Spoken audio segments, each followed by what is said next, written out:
上一世和知青回城消息一起传回来的，是我丈夫何建国的骨灰。村长想让我照顾婆婆，我思虑再三答应了。然而直到伺候婆婆之过世，我才知道丈夫根本没死，他只是和村长的女儿王翠芳去城里安家生子了。这一世，你既然要假死，那就死得真一点。我销了你的户，看你怎么办。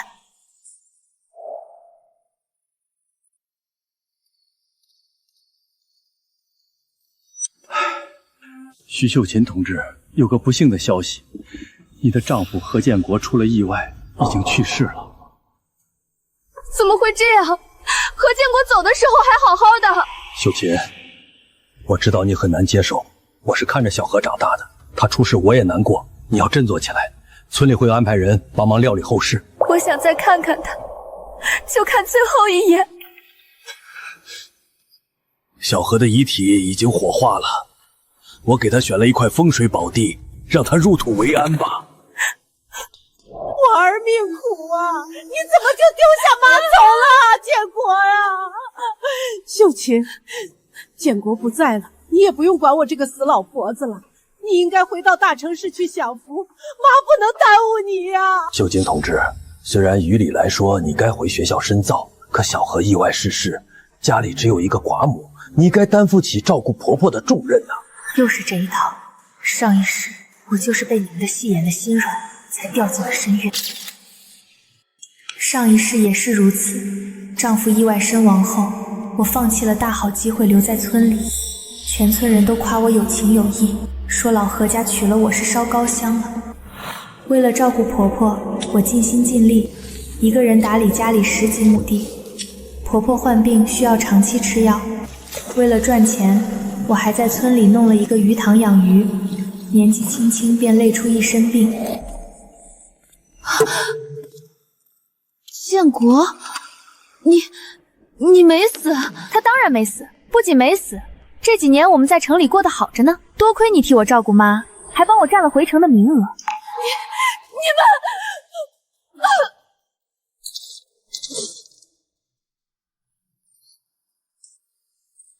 正好，这祖宅和鱼塘现在全是我的。我知道你们的意思，我也不放心把妈丢下。咱们先给小何办理后事，让他入土为安吧。好孩子，妈就知道你是最孝顺的。行，我这就去张罗村民来家里帮忙。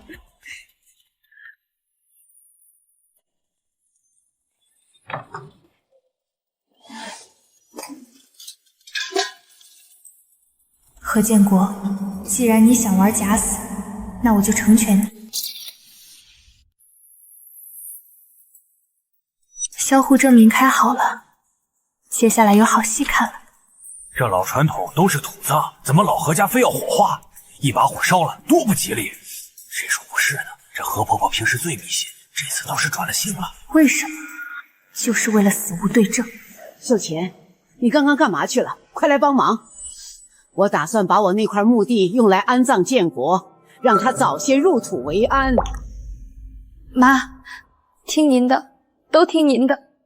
我任劳任怨一辈子，都在给何家做牛做马，而这老太婆为了自己儿子能跟村长女儿双宿双飞，不惜编造出儿子意外去世的谎言。建国，你安心的走吧，家里有我呢。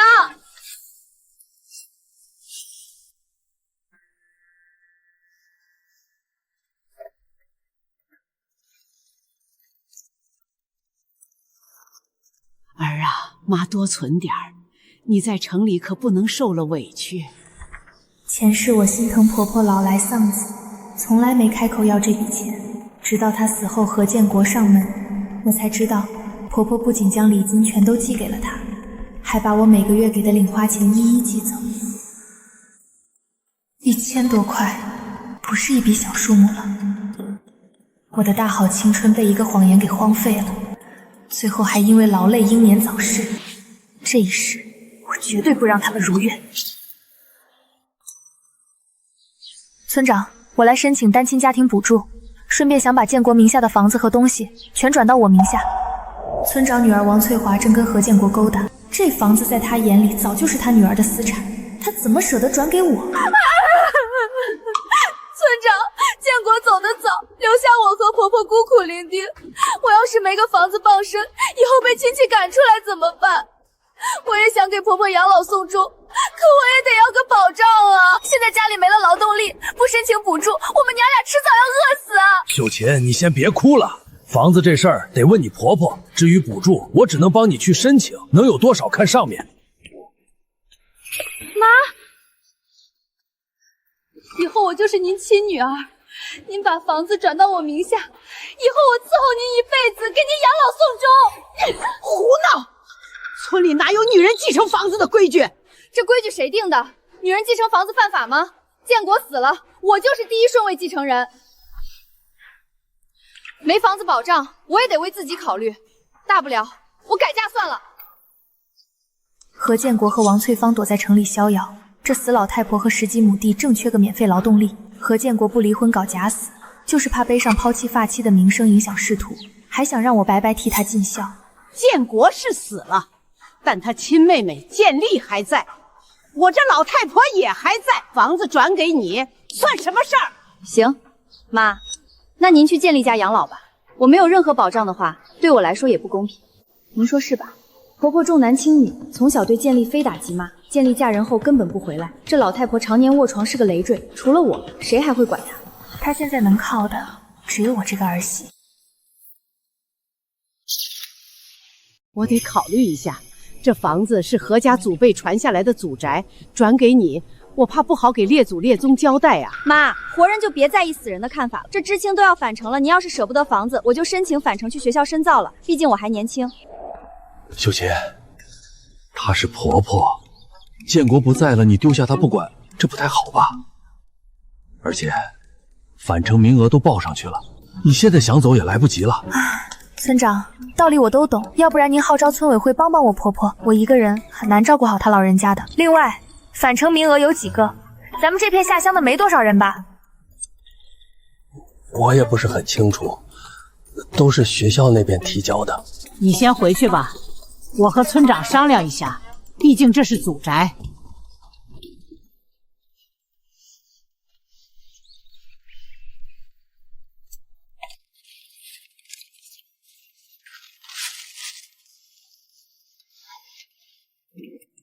你怎么没做饭？建国不在，日子也要过啊。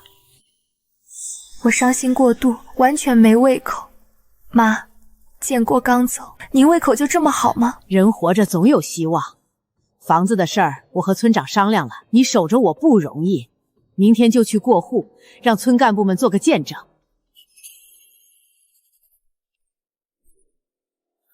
何建国，这一次我要让你真正无家可归。你们在城里快活，还指望姥姥回来落叶归根？呵呵，做梦！你把我儿子销户了？是啊，妈，建国人都死了，不销户留着也没意义。我去申请单亲家庭补助，办事员说必须得先提交销户证明，我就顺手办了。你这个毒妇，你居然真敢！妈，您怎么了？建国火化的时候您哭得那么大声，现在销个户怎么发这么大火？那是我儿子，销户也得我去。您一把年纪了，这种跑腿的活儿当然该我这个当媳妇儿的去。我是建国的合法妻子，他人都化成灰烬土了，销户不是很正常吗？好了妈，我知道您心疼建国，可这销都销了，白纸黑字盖了公章，您早点歇着吧。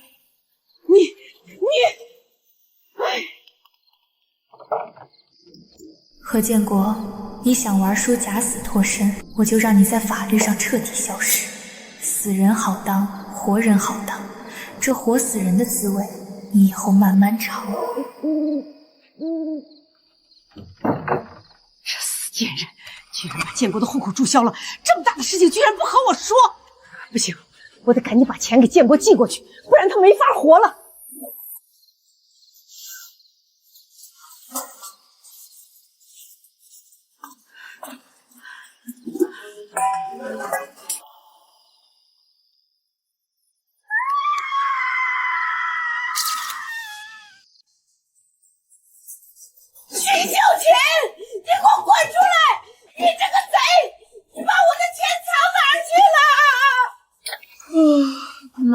大半夜的，您闹什么呢？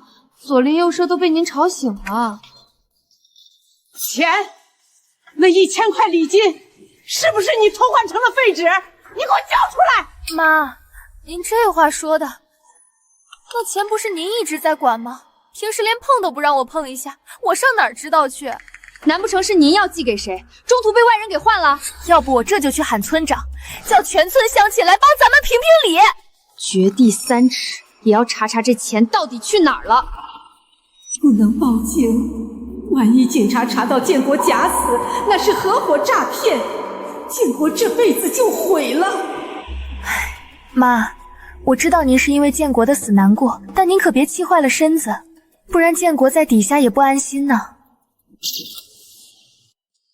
那个疯女人把建国的户口给销了，连礼金也给换成了废纸，她这是要断了咱们老何家的根啊！这个徐秀琴真是个不按常理出牌的疯婆子。你快想想办法呀！户口没了，建国在城里办不了转正，连钱都收不到，他在那边怎么活呀？慌什么？我这就给镇上的熟人挂电话，看能不能把户口补回来。你给我盯死他，绝不能让他察觉建国和翠芳在城里的事儿，听见没？喂，想要恢复户口，必须何建国本人带着证明到场，还要村里开公示，全村人签字说没异议才行。本人到场，那不全露馅了吗？完了，这下全完了。徐秀琴这个女人，绝对不能留她在村里乱搞，必须想办法把她死死摁住。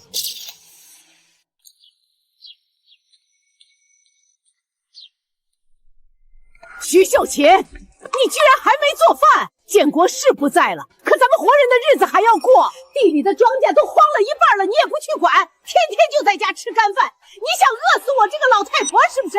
妈，建国走了，我的心也碎了。我一个弱女子，哪有力气去干那10几亩地的重活？这些天我伤心过度，根本没胃口，也没心思操持家务。要是您实在看不顺眼，那我也没办法，我只能申请返城回城里了，总不能在这村里活活饿死。他要是真返城了，家里的重活谁干？我这个老骨头谁伺候？妈不是那个意思，妈是怕你总不吃东西熬坏了身子。行了，地里的活你别管了，妈去干，你好好在家歇着。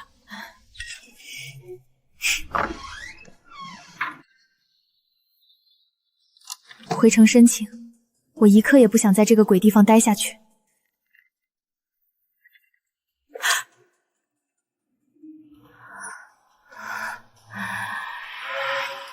这不是我的自己。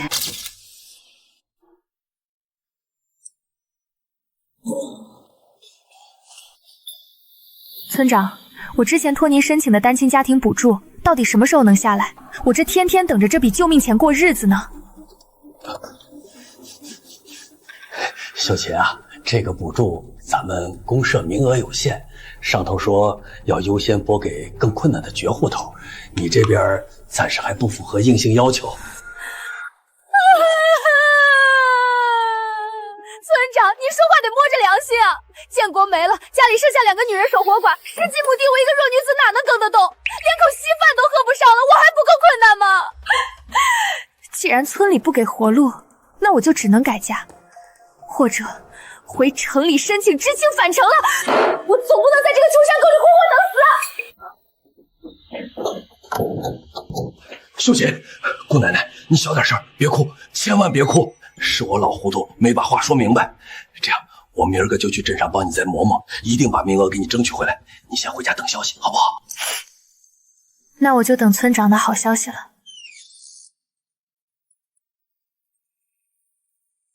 翠芳啊，你在城里安心待着，返城名额的事儿爸都给你办妥了，手续天衣无缝，绝对不会出任何问题。徐秀萍这边我会稳住的，他翻不了天。原来前世那份的自愿放弃书，竟是村长给他女儿编造的。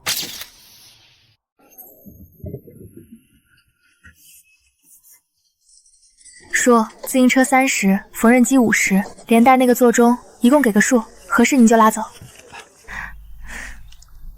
成，大妹子敞亮，伙计们手脚利索点，往3轮车上搬。哎呦！不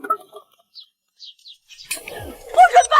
谁让你们动我家东西的？给我放下！这是要遭天打雷劈呀！大妹子，这老太太是谁呀？这生意还能做不？叔，没事儿，您继续搬。这房里房外的东西都是我挣下的，我想卖就卖，谁也拦不住。大家快来看了！大家快来看了！快来看看这个黑了心的毒妇啊！他要把我家搬空了，这是要逼死我这个没儿没女的老婆子！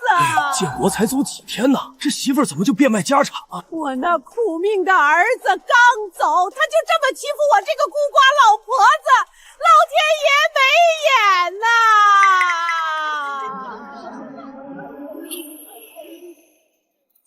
闹吧，闹得越大越好，正好让全村人看看到底是谁在逼谁。大家伙儿快看看啊！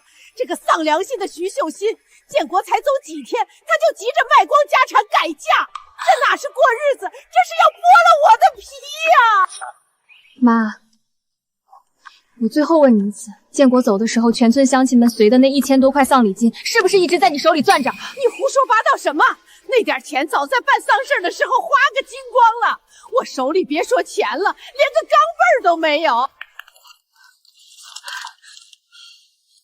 各位叔伯婶子，大家请看，这是当时大家随礼的礼单，我为了还人情，一笔笔记得清清楚楚。张叔家随了20块，李婶家15块，王大哥家30块，我念到的数额对不对？没错，我是随了20。我也记得是15，秀琴记得准。大家都作证，礼金加起来整整1200块。当初办丧事满打满算只花了100块不到，剩下的那1100去哪儿了？这1000多块在咱们村能买多少粮食？何婆婆，你这也太不地道了！就是自个儿藏着巨款，却让儿媳妇饿着肚子卖家具过日子，这安的是什么心呢？妈，这笔钱够咱们娘俩安稳过上半年。你哪怕拿出1分钱买口粮，我至于卖这些陪嫁吗？你这是要把我逼死啊！那1100块钱，我早就寄给建国了。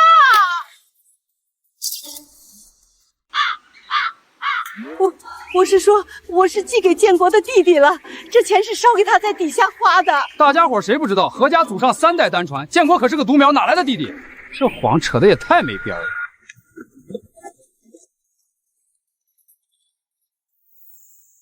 徐秀琴，你闹够了没有？你婆婆痛失害子，神志早就不清了，她那是伤心过度的胡话。你作为儿媳，非但不体谅，还揪着这点错转，非要刺激她，你还有没有点良心？简直太不懂事了！村长，既然您说要帮我们娘俩解决生计，那我正好有件事儿想当着大家的面问问清楚。咱们村今年知青返城的名额到底有几个？我作为下乡满年县年年拿公分的知青，为什么连个申请通知都没收到？这名额都是上面统一下发的，指标有限，具体有几个我哪能说得准？还没轮到你，着什么急？怪了，村长家翠芳既不是知青，也没下过乡，前2天怎么听说她去城里小学当老师了？那名额哪来的呀？散了，都散了，看什么热闹？全都给我回地里干活去！你个老糊涂，让你稳住他，你差点把天大的事给捅出去。要是坏了翠芳的前程，咱两家谁也别想好过。你是不是老糊涂了？什么该说，什么不该烂在肚子里，你心里没个数吗？刚才在院子里，你差点就把建国假死的事给秃噜出去了。要是这事真捅到公社去，不光建国完了，我家翠芳的名额也保不住，连我都得跟着进去蹲大狱。我也不是故意的呀，谁知道那徐秀琴跟变了个人似的，又是要吓唬，又是当众查账卖东西，我是真被那小人逼疯了，我扛不住了呀！现在说这些屁话没用，当务之急是必须稳住徐秀琴。明天一早我就去镇上，亲自给他把丧偶补助申请下来，再给他在村口划2块肥地，让他有点活干，存个安稳过日子的盼头。绝对不能让他进城，要是让他在城里撞见建国和翠芳在一起，咱们这2家子就彻底全完了。好，都听你的，只要能把这丧门星钉在村里，怎么样都行。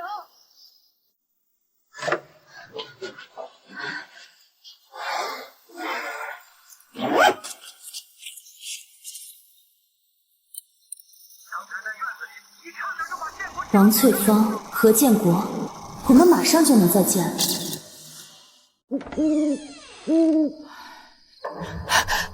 妈，起这么早是想去给建国烧纸吗？秀晴，你这是干什么？大半夜背着包要上哪儿去？妈，事到如今，你不用再装了。何建国根本没死，他和王翠芳现在就在城里双宿双飞，对不对？你费尽心思藏起来的那1000多块礼金，根本不是为了养老，而是准备寄给城里的那对野鸳鸯，让他们吃香喝烂，对不对？你胡说八道什么？建国已经躺进土里了，你只是被鬼迷了心窍，在这里胡言乱语。看看这2份证明，除了村长，谁有天大的本事能开出这种假玩意儿？没有活人配合，医院和火化场难道会凭空给一个大活人开出死人的证件？你要是再跟我装下去，我现在就拿着这些东西去镇上、去县里实名举报。到时候不光何建国要身败名裂，背上重婚罪和诈骗罪，那个帮你弄虚作假的村长也得因为伪造公文跟着坐牢。你自己好好想想，孰轻孰重。我现在就要进城，你最好老老实实待在家里，别想拦我，更别想去给村长通风报信。只要我发现有人跟踪或者举报，下一秒我就带着这些证据去派出所。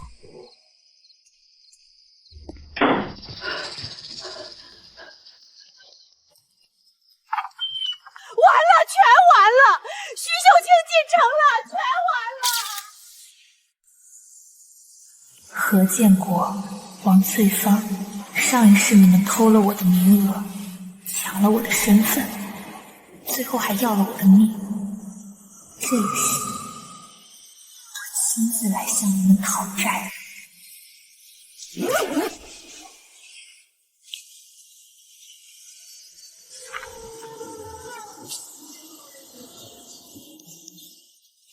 跑了！那个小贱人跑了！他肯定是进城找建国和翠芳了！废物，连个女人都看不住，你是干什么吃的？现在怎么办呀？那个丧门星手里攥着证据呢，他要是真找到建国，把当年假死的事捅出去，一切都完了，咱2家都要坐牢的呀！慌什么？我马上给镇上邮局打电话，让他们给翠芳那边派急便，让他们赶紧躲起来，在抓到那贱人之前，绝对不能露面。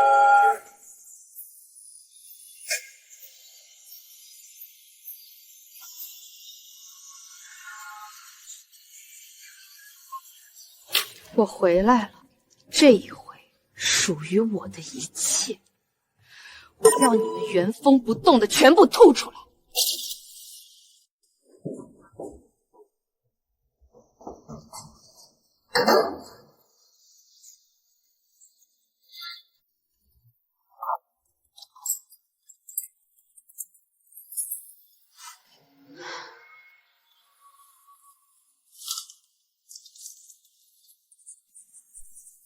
上一世，王翠芳到死都在向我炫耀。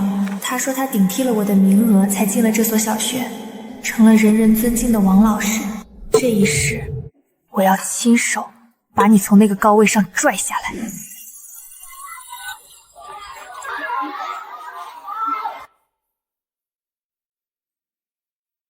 王老师再见！王老师辛苦啦！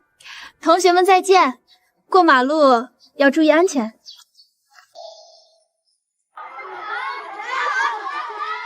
这身老师的衣服，你穿了一辈子，也该脱下来还给我了。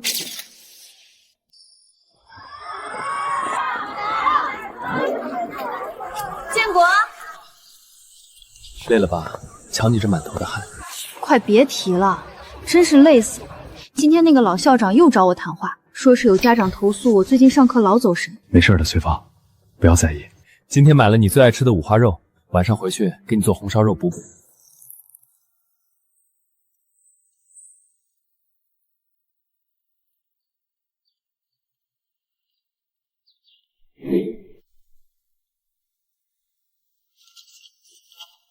2单元302度。每次都是再办了再办了，我会等你，学校会等你吗？你要是无法在学校入职，我们以后还有什么好日子过？难道要孩子生下来后看到一个一事无成的父亲你才满意？老婆，你再等等，岳父那边说只要再通融一下，我的新户口就能补上了。等？我拿什么等？我现在怀着孕，学校已经有人在背后议论我干呕的事了。要是让别人知道我老公是个法律上的死人，我这正式老师的名头还要不要了？假死才1个多月，她就怀了孕。原来他们早就苟合在一起了。从我嫁给何建国的那天起，我就只是他们算计里的一个傻子。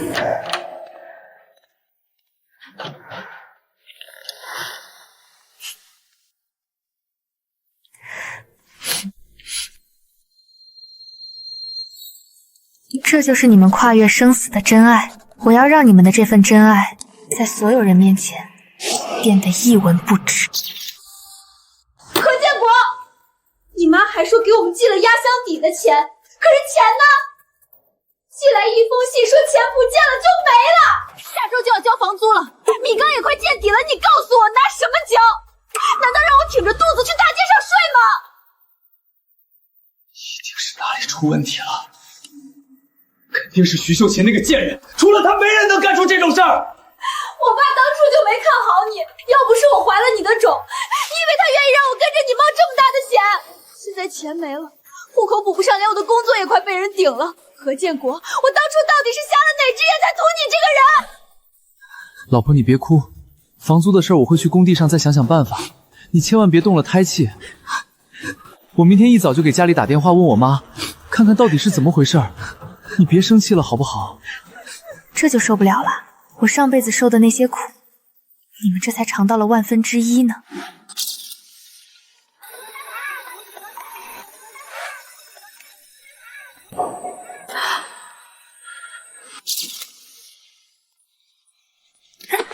翠芳，哎呀，真的是你啊！我还以为眼花了呢。你怎么会在这里？你认错人了，我不认识你。怎么会认错？咱们从小一个村里光屁股长大的，化成灰我都能认出你。对了，刚才看你从校门里出来，你在这学校里工作？我不是，我就是受人之托来找个人的。王老师再见。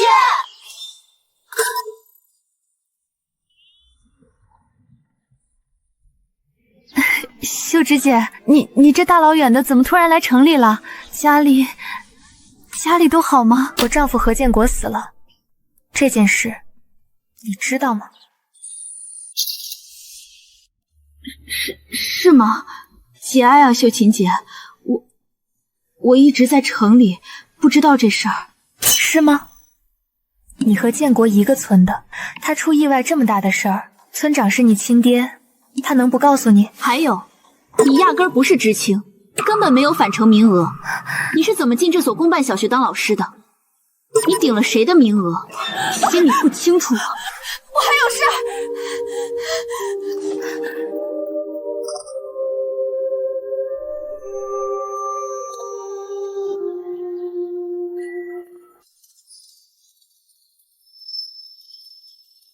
王翠芳，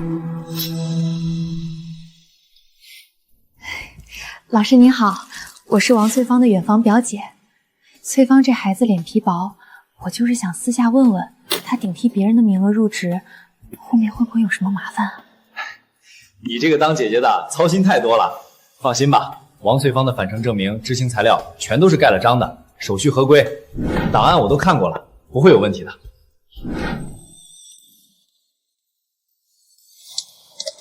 王翠芳，证据我已经拿到了，你的好日子到头了。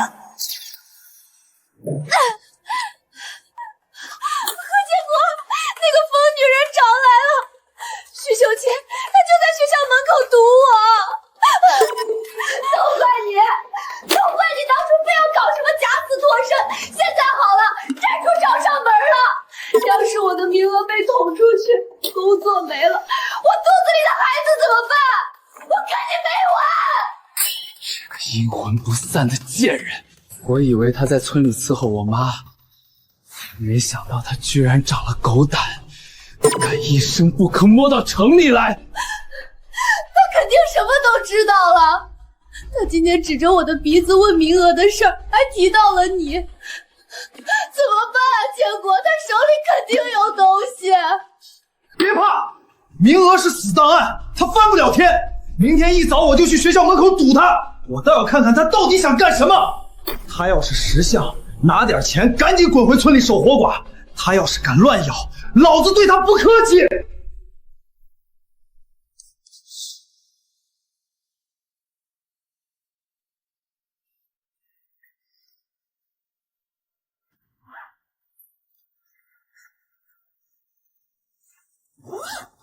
何建国，我等这一天等了2辈子，明天我就让你彻底身败名裂。王老师，这是北周第3起投诉了。鉴于你的精神状态和教学事故，学校决定给予你全校通部警告，再有下次，直接开除。出去！都是你害的！我现在闭上眼就是徐秀柔那张笑脸。他天天阴魂不散地盯着我，我连课都讲不下去。校长已经把话放下了，再出乱子，我就得卷铺盖走人，我的前途全毁了。我都说了，我打扮一下去校门口堵他，直接把他绑走。是你自己怂，死活不让，现在知道怕了。在那众目睽睽之下，你一个死人露面，你是嫌我死得不够快吗？他现在就是个疯子。他手里要是真攥着什么，闹开了我以后怎么做人？你狗子怎么就不想的？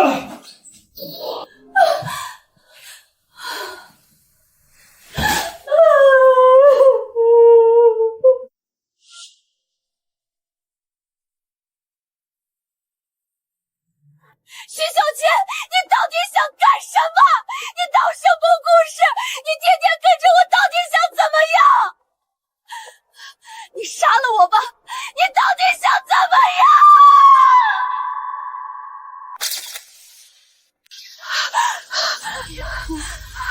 我不想干什么，我就是想问问王老师，当年我下乡时的返程名额，怎么就神不知鬼不觉的成了你的了？返程名额，这事儿可大了。难怪王老师最近精神这么不正常。你胡说！你这个疯女人，滚开！别伤害我老婆！谁敢动她试试？是你，徐秀琴。何建国，村里都给你立了碑，说你掉进河里仙死了，你不是死了吗？怎么，这是舍不得王老师，特意从坟里爬出来，死而复生了？死人？这男人不是死了吗？难怪一直藏头露尾的，这王老师竟然藏着死人在家里。怎么？你认错人了，我们不认识你。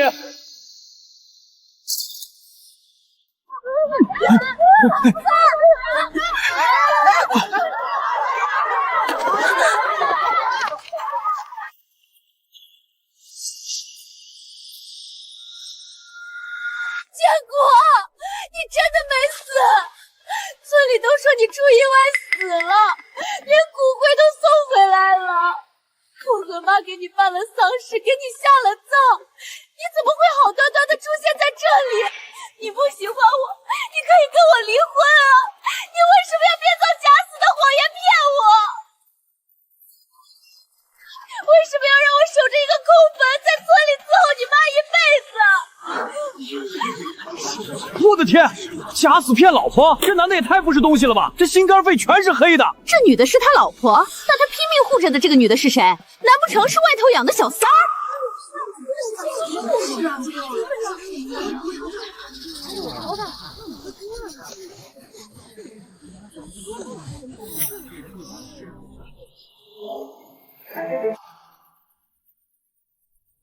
大家看，这是我和何建国的结婚证，上面有合照，有公社的盖章，我是他明媒正娶的妻子。他为了跟这个女人在一起，居然假死骗我，真是这男的，照片一模一样，简直是丧尽天良。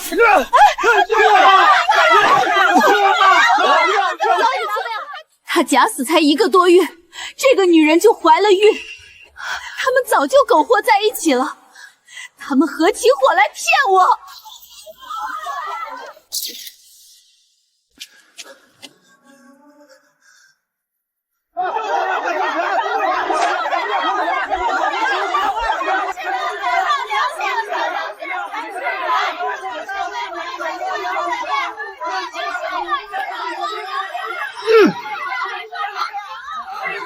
这个疯婆子，叫你胡说八道，我打死你！人下！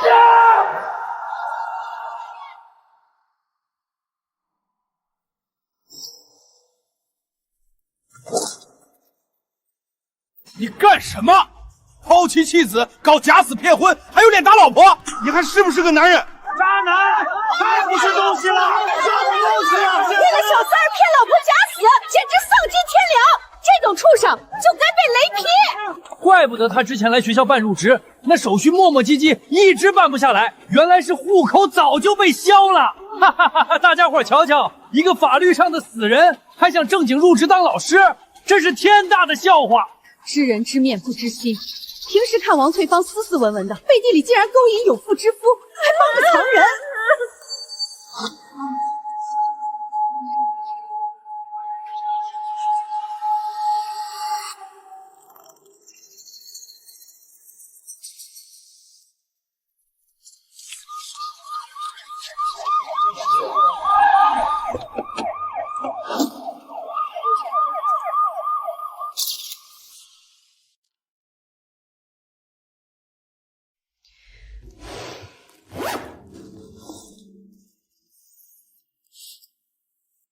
警察同志，这里是我的结婚证、何建国的销户证明，还有当初村里发的死亡证明复印件。这里还有王翠芳顶替我返程名额的公示单。我来城里本来是想找单位讨个说法，没想到竟然亲眼撞见了这个死人，简直是胡闹！为了搞婚外情，居然伪造死亡证明，假死骗婚！张警官，我守着空坟伺候婆婆这么久，最后换来的竟是这样的背叛。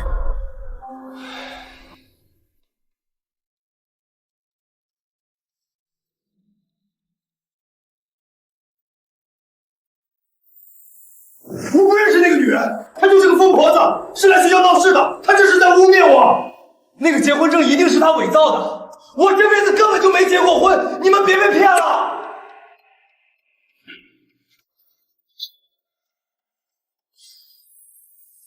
别装了，户籍系统里清清楚楚写着何建国已死亡注销，注销人是你的妻子徐秀琴，死亡证明、火化证明齐全。你现在跟我说你不认识他，那你倒是解释解释，你这个死人是怎么开口说话的？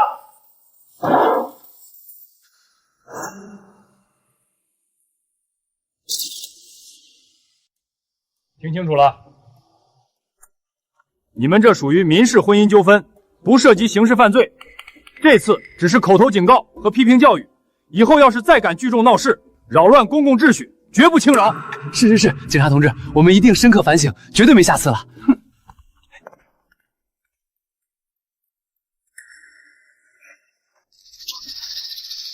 现在事情挑明了，我们好聚好散，赶紧滚回村里去，别再在这里丢人现眼了。就是，徐秀琴，要不是你占着何建国妻子的位置，我们早就在一起了。你现在闹也闹了，还想怎么样？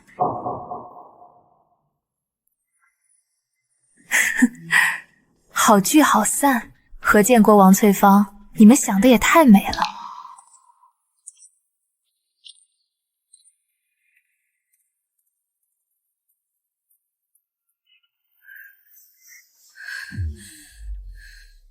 同志，我要举报！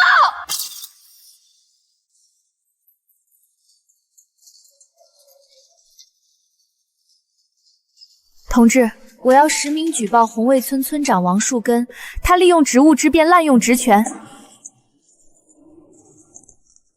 她勾结镇上医院火化化厂的工作人员，给我丈夫何建国伪造死亡证明、火化证明，帮助他假死骗婚，逃避婚姻责任。同时，王树根还以权谋私，把本该属于我的知青返程名额偷偷给了他的女儿王翠芳，让她顶替我的身份进入红星小学。这里面还涉及到王树根多年来贪污受贿、侵占集体财产的问题，我有证据可以证明。立刻上报分局，这件事涉及公职人员滥用职权、伪造国家机关公文，情节极其恶劣，立刻立案调查。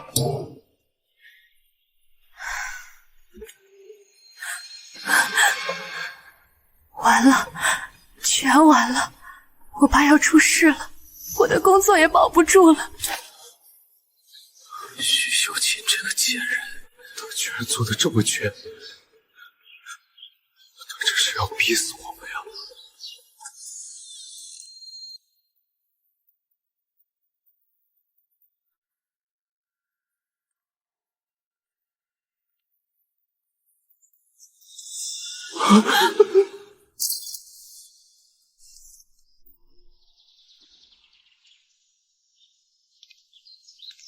王树根，我们接到实名举报，你涉嫌滥用职权，伪造国家机关公文。现在依法对你进行询问，请你配合调查，不要心存侥幸。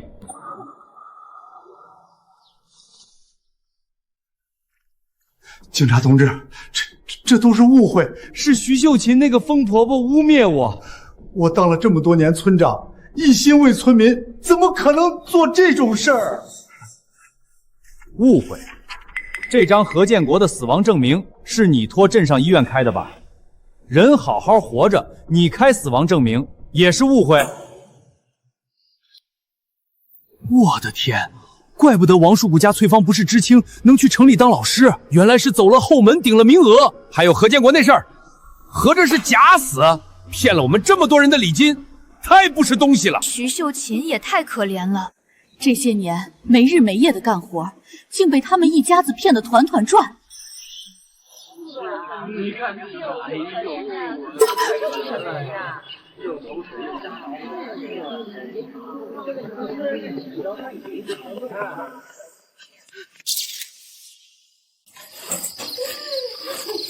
早就跟你说过，别搞这些歪门邪道，你不听。现在警察都找上门了，这个家要完了。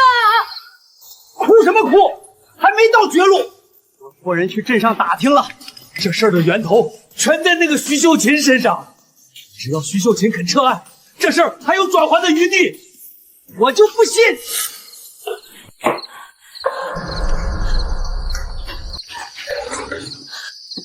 爸妈，我被学校开除了，教育局的人都来了，全校老师、学生，连看大门的老头都知道我顶替别人名额的事儿了。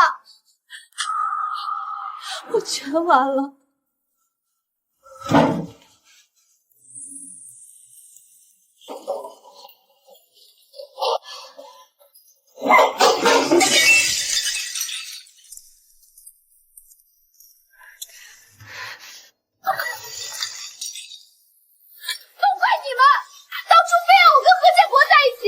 说他是知青有前途，是村里最有出息的人。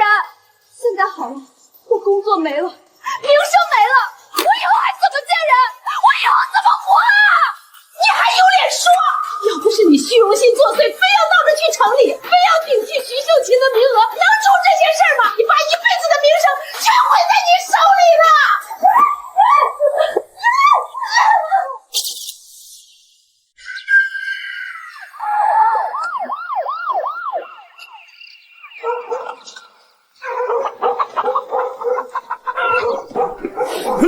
王树根，经调查，你涉嫌滥用职权，伪造国家机关公文，贪污受退，证据确凿，现对你执行逮捕。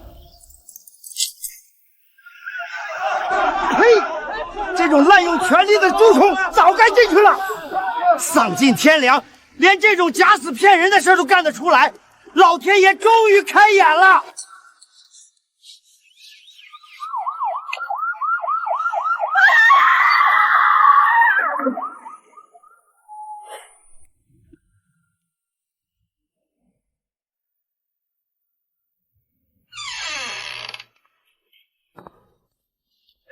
翠芳，你醒了。医生说你就是急火攻心。你滚！都怪你，都是你害的，都是你！翠芳，你冷静点，听我说。要不是你非要搞假死，要不是你哄着我跟你在一起，我爸不会被抓，我不会被开除，我这辈子都被你毁了。翠芳，你怎么能这么说？当初我们在一起也是你情我愿的呀。我情我愿，我告诉你何建国，我跟你没完。从今天起，我们一刀两断。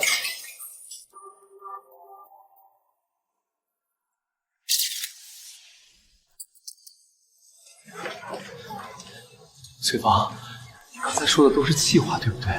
咱们还有孩子，看在孩子的份上，咱爸的事儿肯定能想办法。王翠芳的家属在这签个字，无痛人流手术，家属确认签字。什么手术？人流？谁同意他做手术的？我自己的孩子，我想打就打，跟你没有关系。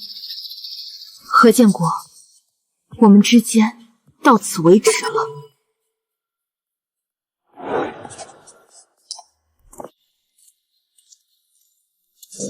完了，靠山没了，孩子也没了，我所有的指望全都没了。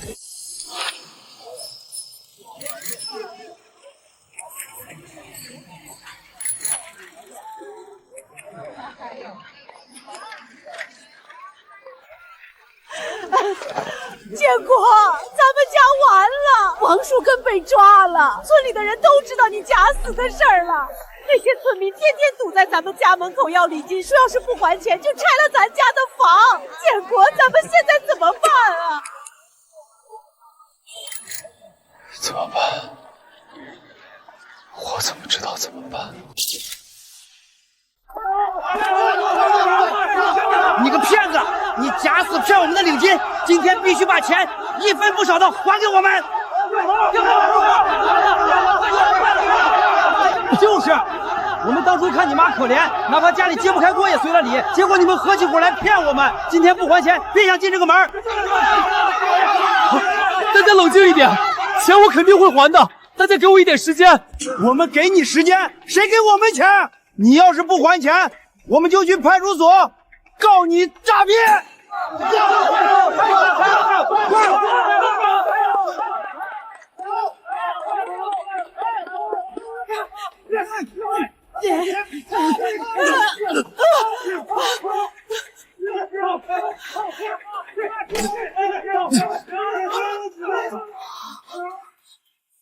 建国，这房子现在也不是咱们的了，村民们天天堵门，钱也还不上，咱们现在是走投无路了。都怪徐秀琴，都是那个贱人，要不是他，我怎么会落到这个地步？我一定要把房子拿回来。这房子是我们何家的祖宅，是我爸妈留给我的。没错，我当初那是被这狐狸精给骗了，我只是暂时过户给他，根本不算数，必须给我改回来。何建国，你在法律上已经是个死人了。死人有什么资格要房子？新村长，各位干部，这套房子是何建国的母亲亲口同意，村委会所有干部现场见证，自愿过户到我名下的，手续齐全，合法合规。现在何建国上门闹事，还请村委会给我做主。何建国过户手续齐全，有村委会的公章和所有干部的签字。这套房子现在就是徐秀琴的合法财产，你无权索要。你假死骗婚骗村民领金的事儿，我们还没跟你算账，再敢闹事儿，我们直接报警。大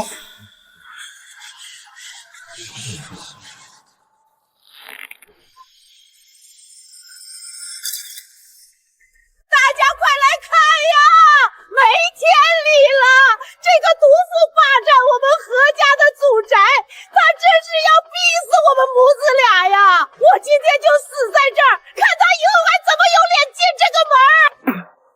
还有脸哭呢？当初假死骗咱李金的时候怎么不哭？就是，恶人自有恶人磨，活该。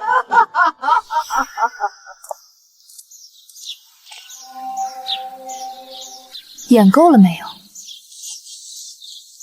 大家都看清楚了，派出所出的证明，何建国在法律上已经被宣告死亡。根据法律，这套房子的第一顺位继承人是我徐秀清，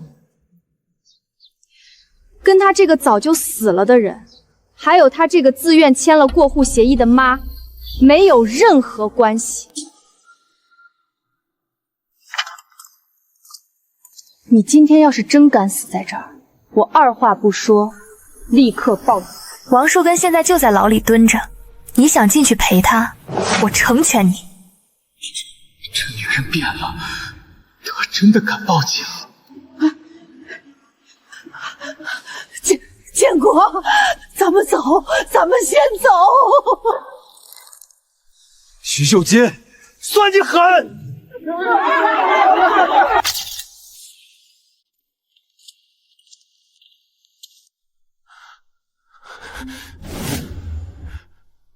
同志，我之前意外失踪，家里以为我没了，就给宣告死亡了。现在我这不是回来了吗？想申请把户口给恢复了，好正经找个活干。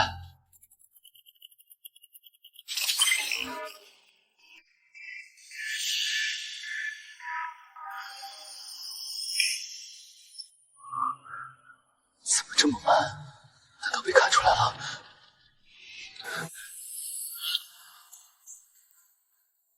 何建国，我们正全镇找你呢，你倒自己送上门来了。你伪造死亡证明骗婚，把法律当儿戏，现在胆子更肥了，居然敢伪造证明来骗政府恢复户口。不是，警察同志，听我解释，我那是……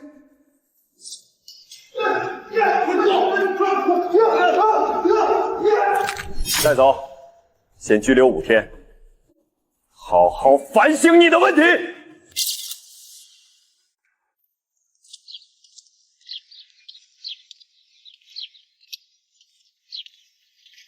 建国，咱去找你大爷借点钱，先把那几家闹得凶的堵上嘴，不然这日子没法过了。快来人呐！骗子何建国回来了，大家快来逮住他还钱！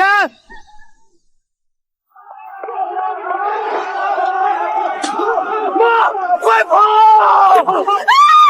丧良心的东西，假死骗俺们血汗钱，今天不把礼金吐出来，打断你的狗腿！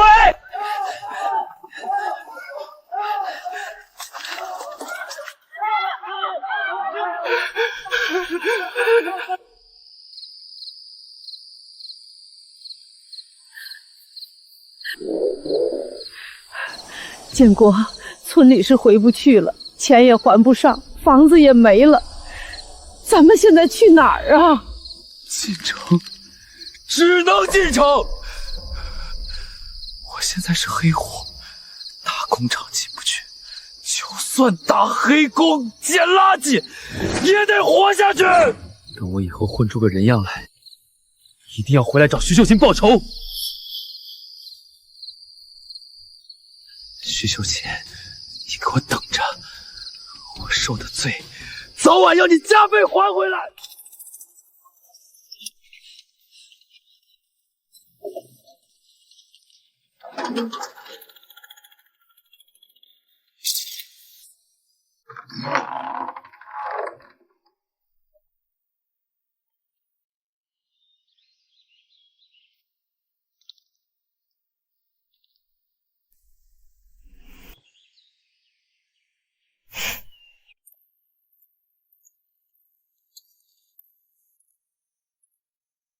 大头哥，找你来是想谈谈这房子的事儿。秀贤妹子，听说你要回城里了，这房子你打算卖了？我不卖，我准备把这套房子免费交给你住，不收1分钱租金。秀琴妹子，你这可是祖宅，你真白给我住？我只有一个要求，不管什么时候，绝对不能让何建国和他的家人踏进这套房子一步。只要他们敢露头，你直接帮我把人赶出去，天塌下来我顶。妹子，你放心，这好事上哪儿找去？这事包在我身上了。只要有我在，何建国那小子敢踏进村口一步，我就打断他的腿，绝对不让他进这个门。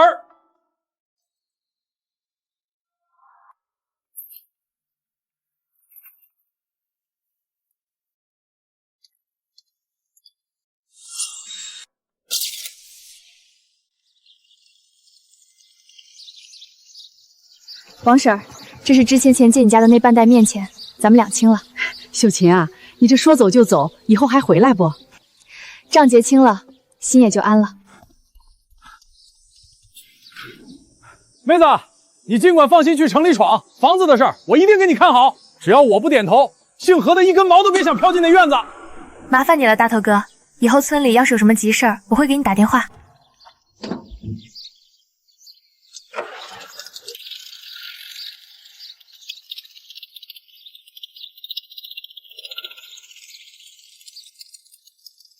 上一世，我像头老驴一样困死在这个村子里，做了一辈子的免费保姆，最后在大太阳底下累死在田埂上，连口凉水都没喝上。这一世，我亲手报了仇，把那对吸血鬼赶出了家门，我徐秀中终于可以彻底离开这里，为自己活一次了。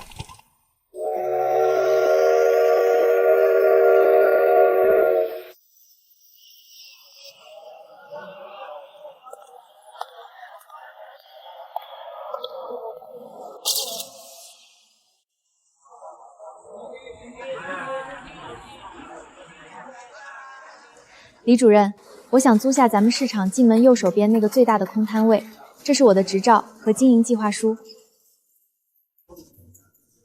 小徐啊，你是咱们市场第一个申请服装摊位的女个体户，有魄力，未来就是要看你们这些年轻人的。这个位置最好的摊位，我先给你留着了。太谢谢您了，李主任，我一定好好经营，不辜负您的信任。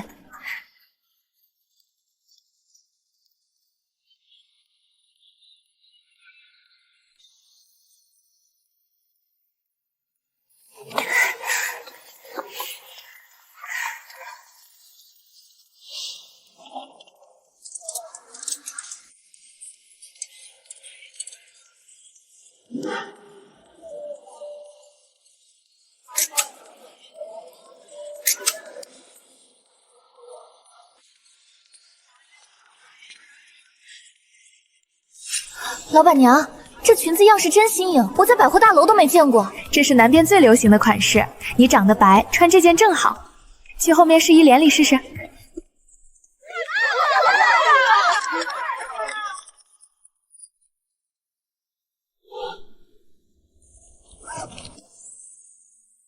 徐秀琴，你做到了，这辈子没人能再踩着你的骨头活。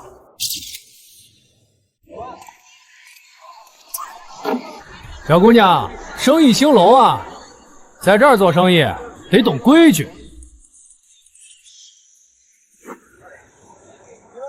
每个月交50块保护费，保你摊位平安，不然你这生意就别想开下去了。就是，瞧这衣服料子真滑，别哪天不小心被烟头烧了洞。我是正规办理营业执照的个体户，受市场和工商局保护。你们要收保护费，有政府批的正规文件吗？要是没有，趁早滚！我看你是给脸不要脸，给老子砸！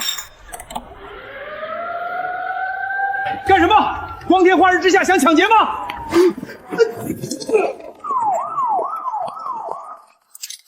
警察同志，这几个人在市场里公然敲诈勒索，这小姑娘是咱们市场的标兵，一定要严惩。小徐啊，受惊了。你这种懂法、有胆识的年轻人，正是我们要重点扶持的。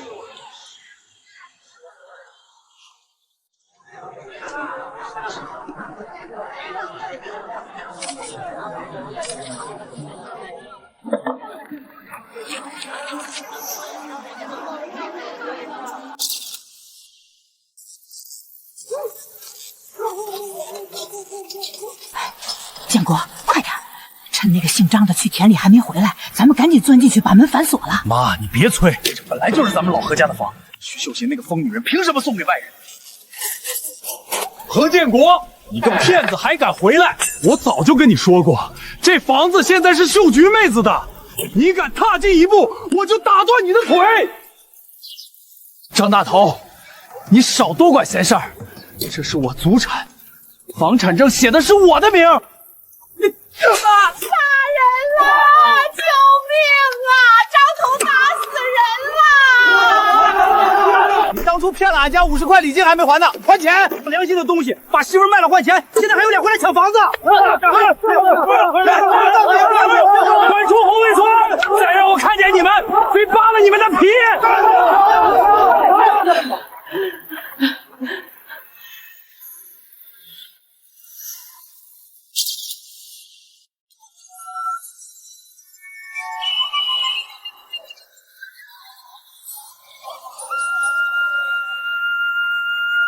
大姐，这件真丝衬衫是刚从南边运回来的样板，全程就这一件，最衬您的气质。秀琴妹子，还得是你眼光毒，每次来你这儿都能买到最新款，外头那些百货大楼的货跟你这儿一比，全是土掉渣的旧款。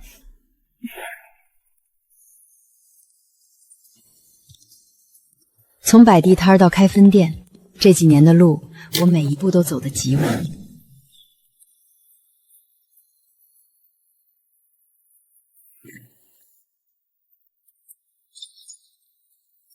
徐姐，这个月的营业额出来了，比上个月又涨了30%。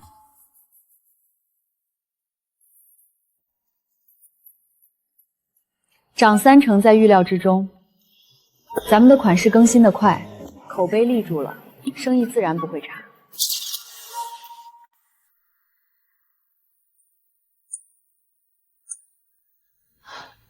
秀琴，你这日子过得真是咱们城里头一份儿，可这房子大是大，就是太安静了点儿。你现在生意做得这么大，钱也够花了，身边总得有个人照顾你啊。之前给你介绍的那个大学老师，人多好啊，正经公职人员，家里条件也简单，你怎么就不同意呢？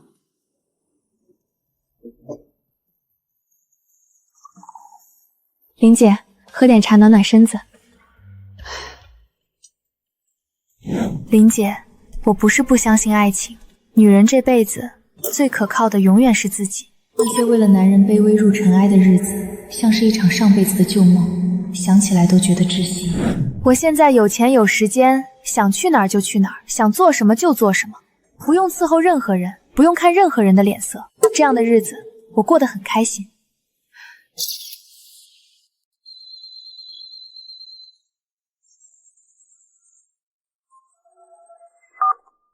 你好，秀琴服饰。秀琴妹子，是我大头。妹子，这些年我在外头折腾，也算攒了点钱。你那老何家的祖宅，愿不愿意卖给我？我肯定出个公道价。那座房子像一道腐烂的伤疤，承载了两世的痛苦和仇恨。大头哥，咱们之间不用说那些客套话。那房子我卖，这房子的牵扯也该彻底断了。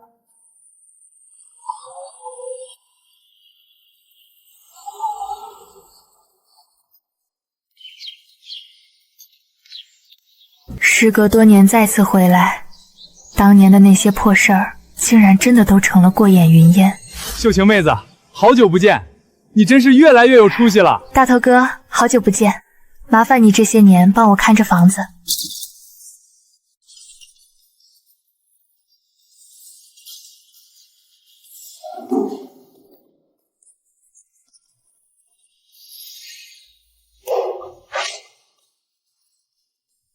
徐老板，手续办齐了，从今天起，那座宅子就正式转给张大头了。您可是咱们村走出去的能人，往后多回来看看。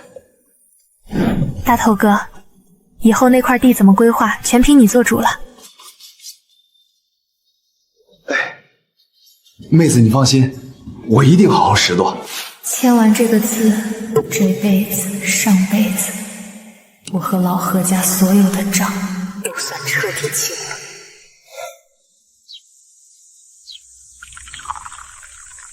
秀琴妹子，这些年你在城里忙大生意，可能不知道村里那些老熟人的事儿。秀琴妹子，你是不知道，何建国那几个人现在过得那叫一个惨，真是应了那句话：多行不义必自毙呀。秀琴妹子，你是不知道，何建国这些年一直没能补办上户口，成了个黑户，根本找不到正经工作，只能在工地打最累的黑工，赚那点血汗钱还不够给他妈看病的。母子俩最后只能住在工地附近的集装箱里，那地方又脏又臭。没过多久，他妈就贫病交加死在里头了。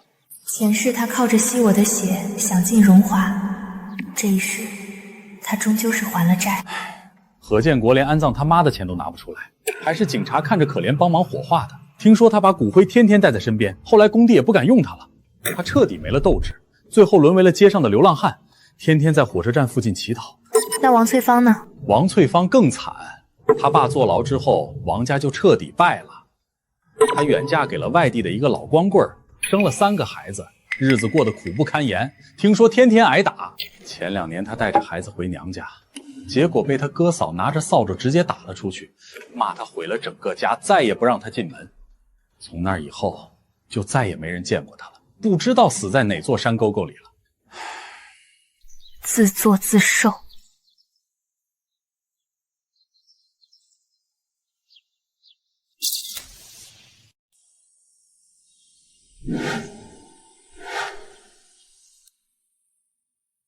上一世，我为他人做了一辈子嫁衣，卑微如草芥。这一世，我亲手撕破骗局，活成了自己想要的样子。我终于明白，女人这辈子最好的归宿，从来不是婚姻，也不是男人，而是自己。爱自己，才是终身浪漫的开始。